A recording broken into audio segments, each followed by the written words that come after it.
Good morning. Boy, I love that first sip of coffee.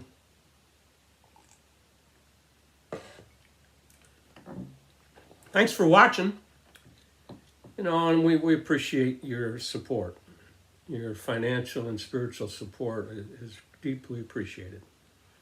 A special shout out to all our retired priests in Perryville, Missouri. And also to all of you who have asked us to say some special prayers for your family or friends who are in need of healing. Be assured of those prayers. Okay, so here's what I'm thinking. About a year from now, if the subject 2020 comes up, people are not going to be talking about Great Vision 2020. Here's what I think you'd hear.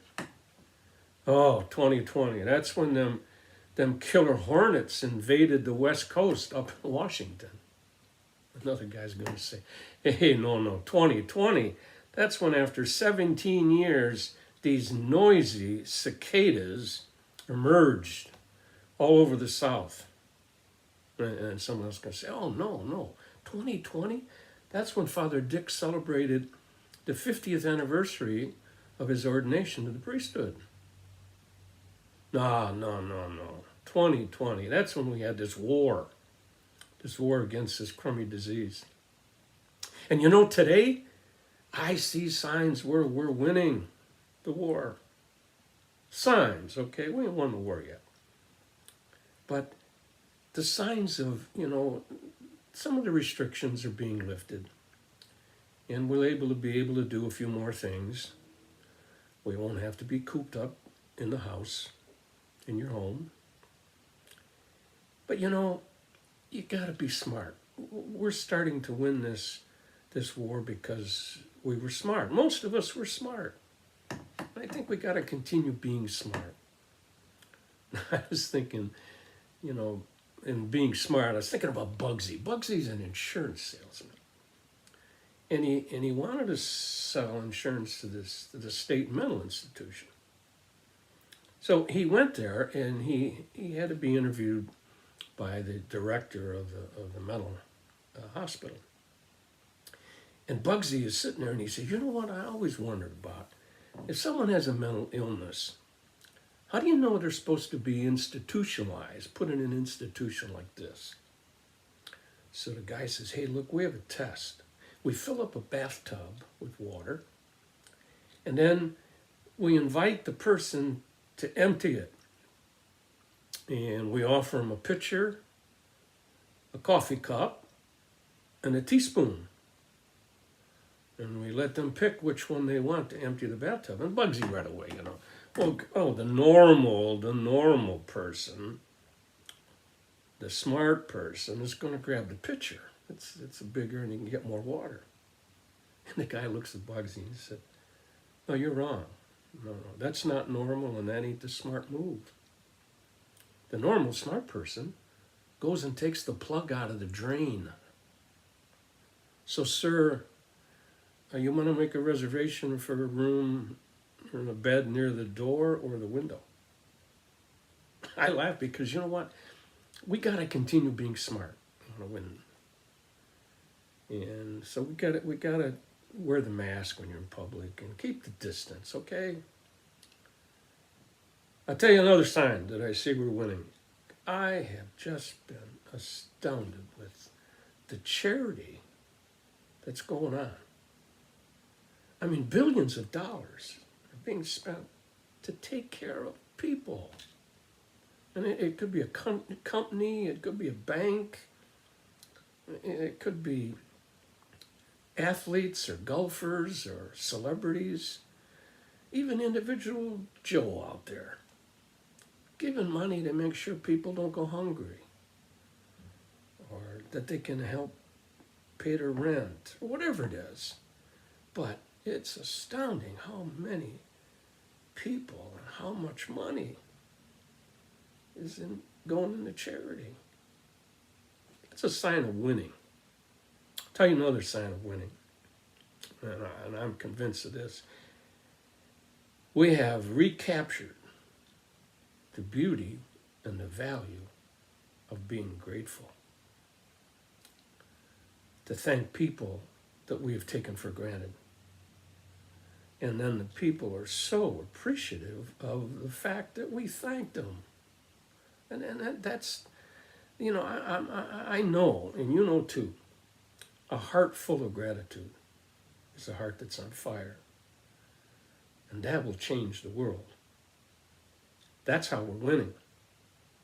Because I see some marvelous, marvelous signs of people expressing their gratitude. Tell you another sign of why we're winning. We're learning new stuff. We're learning some great stuff. Like, for example, we're learning what's important in life. We're learning what's essential and not essential. For myself, I'm learning that, this is no big surprise to anybody. I'm learning to be a little more patient because I'm kind of forced to. It's okay. It's like training. It's like practice. So it's a sign of winning. We're learning more stuff. I'll tell you another sign. And this is no surprise to you. The value and probably the joy of praying more, of staying in touch with God, keeping the lines of communication open. I was driving to the post office, and I went by this little church here in Lamont, and there's just one little simple sign out in front of church: God's got this. Yeah, he's going to have to get it, and we're going to have to keep the lines of communication open. There are a lot of people depending upon us in our prayer. For example, there are a lot of non-believers. There's a lot of people who don't pray. There's too many people who don't go to church. They don't worship. They got to count on our prayers, because they too are going to need God in this thing. And so our prayer life has become a real value. And I'm very fortunate I'm able to celebrate Eucharist every day. And I can hear God in the scripture, hear what he has to say. Yesterday we celebrated the beginning of the church, the Feast of Pentecost. That's when the church is given to us. And then today, the celebration is on Mary as the mother of the church. I remember when Jesus was dying, he looked at John and he said, "Hey, this is your mom." And he looked at his mother and he said, "This is your son." He gave Mary to the church. And boy, has the church responded. I'll tell you what, I don't want to even think about how many rosaries are said every day. People really do turn to the Mother of God. And I guess it's because they just believe that you go through Mom. That's a safe and a quick way. But yeah, the church has really, really taken hold of Mary as the mother of the church. Matter of fact, you drive around anywhere, you'll see more statues of Our Lady in people's yards than any other statue. You don't find Jesus. And you're going to find Joseph, because there's probably a for sale sign, and poor Joseph, he's in the ground. He's buried. People want to sell their house, they put Joseph in the ground. So you don't see Joseph, you see Mary. I tell you about a lady. She's got a statue of Our Lady, and she's thrilled because it's surrounded by these beautiful daisies. It's a real shrine in her yard. She put a light on it so that if people drive by at nighttime, they'll still see Our Lady, and maybe they'll say a prayer. That's kind of cool. So yeah, we've really appreciated the value of prayer. Man, I'll tell you what, God will get this, but it will be because of us and staying in touch with him. So don't lose the joy in that you've had at praying, especially during this time. And then the last thing I was thinking about this past week is, what was the hardest thing about all this? Staying in the house and all the things that we had to be conscious of. And then, what did I miss the most? And I think you already know, and I've already talked about this, my ministry at Parish Mission Apostolate. I've always, the whole year I travel, but I'm always with people who love God and love the church and love Eucharist. Oh, what a delight to be around those people, and they become friends everywhere I go in this country, in North America, because even go to Canada. Friends, because of the faith we share. And so I miss the people, and that's been the hardest. When you think about what's the hardest and what you miss, that might be the first things you're going to do when all of the restrictions are gone, when we finally have won the war. That might be the first things you do. And it might be that you just want to get together with friends. I tell you about Louis and George. During this whole time, not being able to see people, and then you start thinking about all those people that I haven't been in touch with.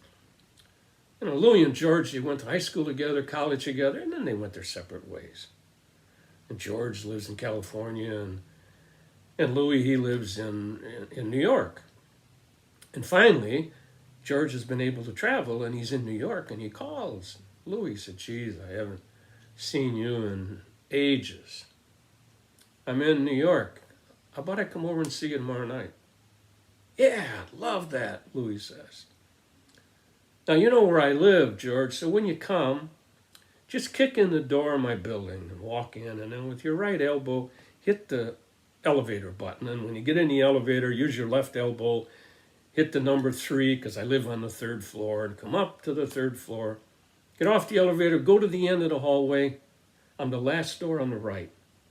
And then use your knee and open the door. Come on in. So George says, man, I'm looking forward to it, Louis, but what's the deal about kicking your door and use my right elbow on the elevator button and the left elbow on the number? Use my knee to get in your house. What's the deal? What is that? And Louis just kind of laughs and he said, well, George, you're not coming empty-handed, are you? Yeah, laugh. That's another thing gets us through this, our laughter. Stay happy. You're happy. People who aren't happy and are complaining and whining, they don't want to be around you. So stay happy and laugh. And stay in touch with God, like we will, and we're going to say our prayer again. And you get out your mission prayer. We say it for miracles, and we will continue. And I got a personal favor. I'd like you to pray for a couple priests who are friends. I'd like you to remember Father Tom Grace and Father Bob Taminga. They're in need of some healing. So let us say our prayer together. Divine Savior, transform me into yourself. May my hands be your hands. May my tongue be your tongue. Grant that every faculty of my body may serve only to glorify you. Above all, transform all my soul and all my powers, that my memory, my will, and my affections may be the memory, the will, and the affections of you. I pray you to destroy in me all that is not of you. Grant that I may live but in you, and by you, and for you, and that I may truly say with St. Paul, I live now, not I, but Christ lives in me. Okay, see you next Monday.